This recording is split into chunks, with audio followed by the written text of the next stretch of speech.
As festas de final de ano se aproximam e continuamos a ter de lidar com as restrições para o controle da pandemia de Covid-19. Para falar sobre isso, o RFI convida o físico Vitor Mori, membro do Observatório Covid-19 BR e pós-doutorando na Universidade de Vermont. Obrigada por falar conosco, Vitor. Obrigado, eu. Para começar, dá para fazer uma festa de Natal sem criar um foco de contaminação de Covid? Bom, antes de mais nada, é importante dizer que existe sim um risco razoavelmente alto de que uma festa e um encontro familiar acabe se tornando um foco de contaminação, especialmente porque as pessoas estão mais relaxadas quando estão entre os familiares, geralmente fazem esse encontro em espaço fechado, mal ventilado, né? Muitas vezes abaixam a guarda com relação ao uso de máscaras. E o que foi observado no estudo de rastreamento de contato, tanto na Europa como nos Estados Unidos, é que esses encontros em casa, entre amigos e familiares, ele é sim um fator importante para o aumento do número de casos de Covid-19. Né? O ideal seria não fazer ou evitar ao máximo fazer esse encontro que misture pessoas de diferentes residências. Então, o melhor cenário seria fazer esse encontro só com pessoas que já moram com você. No entanto, a gente sabe que a realidade, principalmente no Brasil, é muito diferente, né? Uma festa de Natal é uma parte muito forte da cultura brasileira e muitas pessoas vão acabar fazendo esse encontro, independente do que a gente fale para fazer ou não. Então, é importante dizer que existem sim coisas que podem ser feitas para aumentar a segurança desses encontros familiares, né? Lembrando que nunca vai ser uma situação de risco zero, mas tomando alguns cuidados, a gente pode reduzir bastante sim os riscos. Quais são as coisas que a gente pode fazer para reduzir os riscos?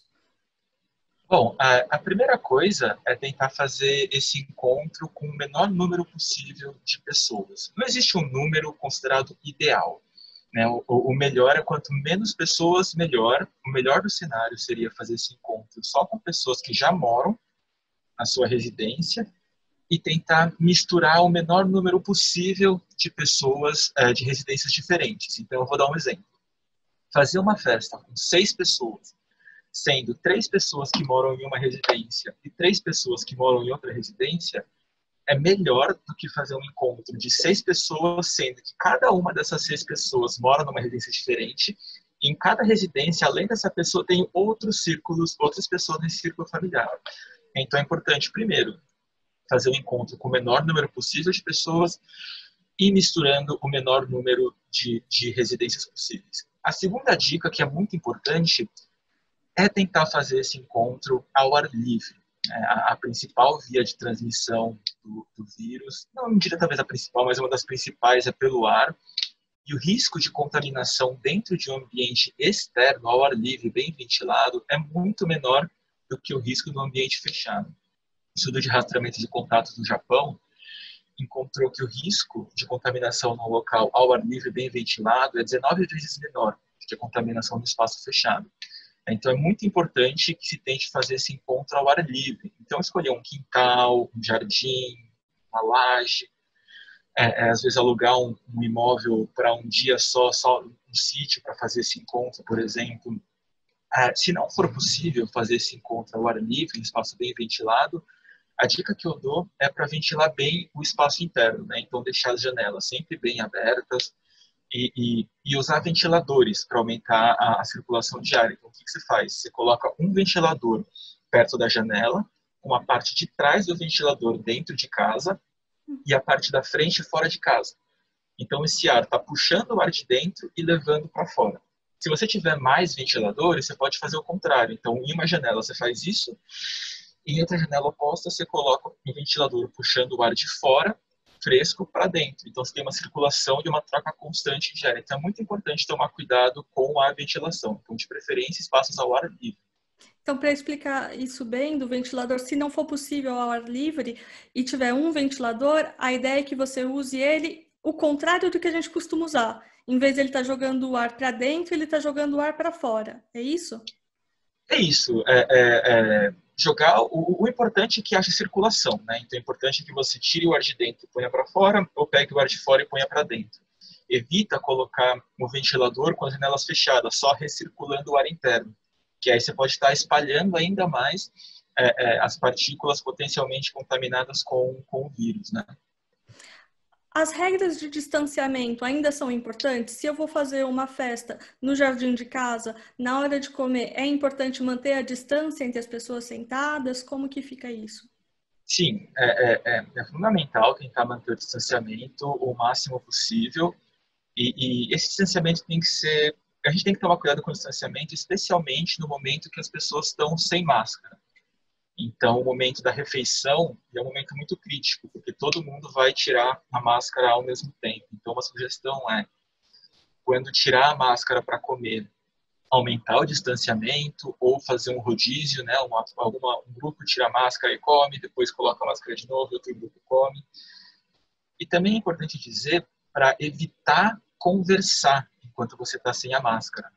Quanto mais você fala e quanto mais alto você fala, mais partículas potencialmente contaminadas você está emitindo. Se você estiver sem a máscara, você aumenta muito a quantidade dessas partículas que ficam no ar. Então, tirar a máscara rapidinho, comer rapidinho, colocar a máscara de novo e aí sim voltar a conversar. Evitar fazer aquela... Essa é que é a parte dessa cultura, né? Que não é só a comida, é também a interação social, mas especialmente nesse ano, vamos tentar evitar conversar sem a máscara, né? Sempre que a gente vai falando, a gente vai usando a máscara sempre e mantendo o distanciamento o máximo possível quando for possível, né? E você falou sobre falar e falar alto. Então, a mesma coisa, a ideia é que a gente mantenha a máscara sempre que possível, mesmo estando em família, se a gente está com alguém de fora da nossa casa, mantenha a máscara. E essa coisa de cantar, de fazer coisas juntos e falar muito alto porque tem música, evitar tudo que faça esse esforço maior, é isso? Exatamente. Quanto mais a gente fala e mais alto a gente fala, mais aerossóis potencialmente contaminados a gente está emitindo, né? E aí a gente aumenta o risco.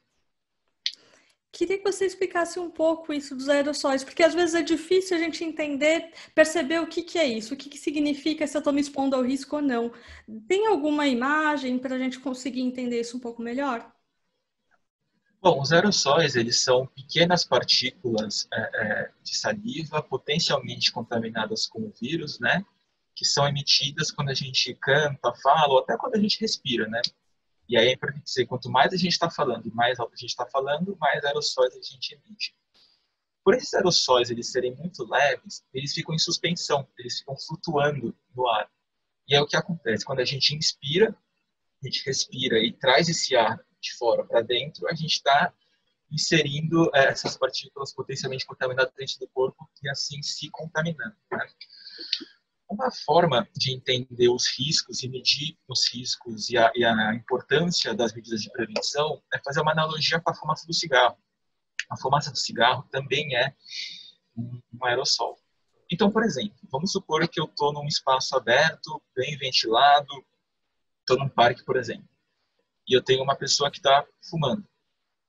Mesmo se eu não estiver tão distante dela, a fumaça do cigarro ela vai se dispersar, o vento vai levar essa fumaça embora. Eu não vou ingerir, não vou inspirar muito dessa fumaça, não vou sentir muito o cheiro. Em compensação, se eu estiver num espaço fechado, por exemplo, se eu estiver numa sala fechada, todas as janelas e portas fechadas, essa pessoa fumando. Mesmo se eu estiver a mais de 1,5 metro de distância dessa pessoa, eu vou conseguir sentir o cheiro da fumaça do cigarro e eu vou acabar inspirando uma quantidade enorme dessa fumaça de cigarro. Então é importante, e isso mostra a importância de se frequentar locais abertos e bem ventilados, e se não for possível frequentar espaços abertos ou bem ventilados, abrir bem as janelas e fazer uma troca constante do ar.